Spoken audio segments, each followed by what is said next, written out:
24-сентябрга карата күндүн маанилүү жаңылыктары менен тааныштырабыз. Саламатсызбы?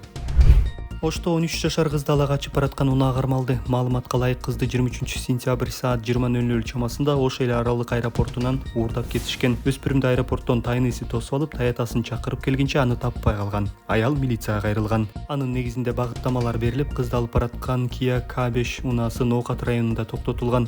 Бүгүн аталган киши суралып жатат, дешти облустук милициядан. Кызды ала качууга шектелген киши Кызыл Кыя шаарынын 31 жаштагы тургун экени маалым болду. Учурда териштирүү уланып жатат.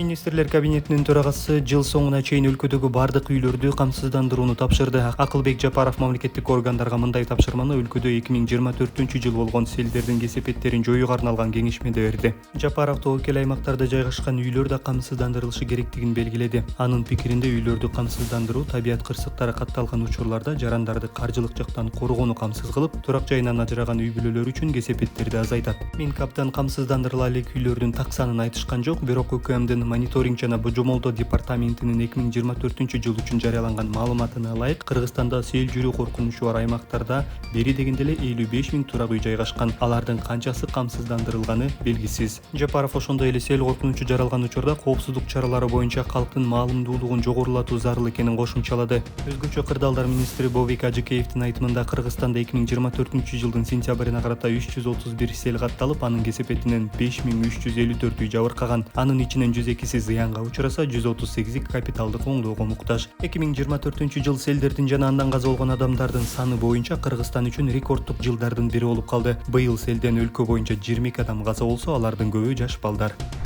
Бишкекте 3-элдик курултай 20-декабрда өтөт. Ага 700 делегат чакырылды. Уюштуруу иштери менен министрлер кабинети жана президенттин иш башкармалыгы алектенет. 1-элдик курултай 2022-жылы ноябрда өтсө, экинчиси былтыр декабрда өткөн. Бийлик биринчи жолкусунда элдик курултай жөнүндөгү мыйзам долбоору кабылдан элек жыйын өткөргөн. Аны президент Садыр Жапаров атайын жарлыктын негизинде чогулткан. Анткени элдик курултай жөнүндөгү мыйзам долбоорун парламенттин тармактык комитети ага чейин четке каккан болчу. Юристтер курултайды президент чакыртканы мыйзамсыз деп атап, өлкө башчысы өзүнүн ыйгарым укуктарынан аша чаап жатканын белгилешкен. Анткени менен президенттик администрация баары мыйзамдуу деп билдирген.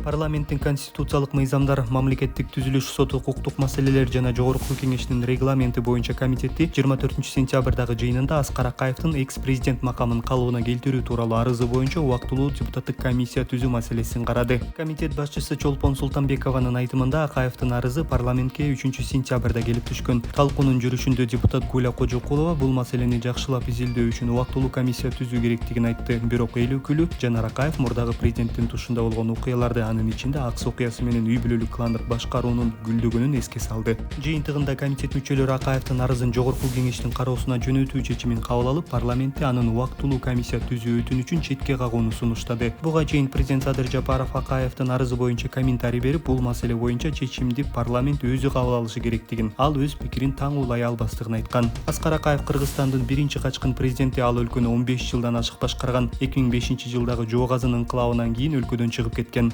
Акаевдин бийлиги өлкөдөгү коррупция, бийликти узурпациялоо, ошондой эле Жалал Абад облусунун Аксы районунун Боспейк айылында өткөн тынчтык митингинде жарандарга курал колдонуусу менен эсте калган. Азыр экс-президент макамы Сооронбай Жээнбеков менен Роза Отунбаевада гана бар.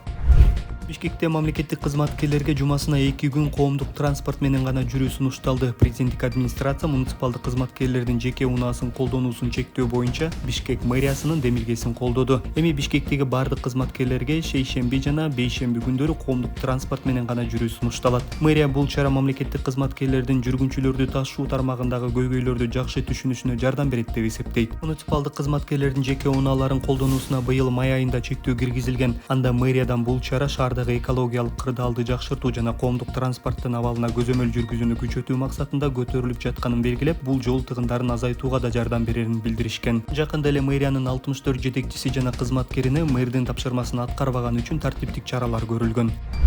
Жогорку кеңештин мурдагы депутаты жана монополияга каршы жөнгө салуу кызматынын экс-башчысы Гүлшат Асылбаева экономика министринин орун басары болуп дайындалды. Тиешелүү буйрукка Минкабдын төрагасы Акылбек Жапаров кол койду. Асылбаева жогорку кеңештин 6-чакырылышында депутат болгон жана маалыматты манипуляциялоо жөнүндөгү мыйзам долбоорунун демилгечиси катары белгилүү. Бул документ медиа коомчулуктун жана соц түйүн колдонуучуларынын сын пикирин жараткан. Асылбаева болсо мыйзам долбоорун сынга алгандарды фейктер жана троллдор деп атаган.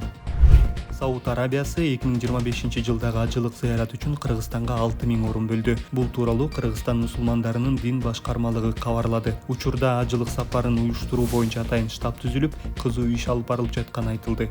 Быйыл Сауд Арабиясы ажылыкка Кыргызстан үчүн 6060 орун бөлгөн. Ал эми сапардын жалпы чыгымы $3750 деп бааланган. Ажылык бул ислам дининин эрежелерине ылайык мусулмандарга жүктөлгөн парздардын бири. Ар бир мусулман адам өмүрүндө жок дегенде бир жолу Меккеге ажылыкка барып келиши зарыл.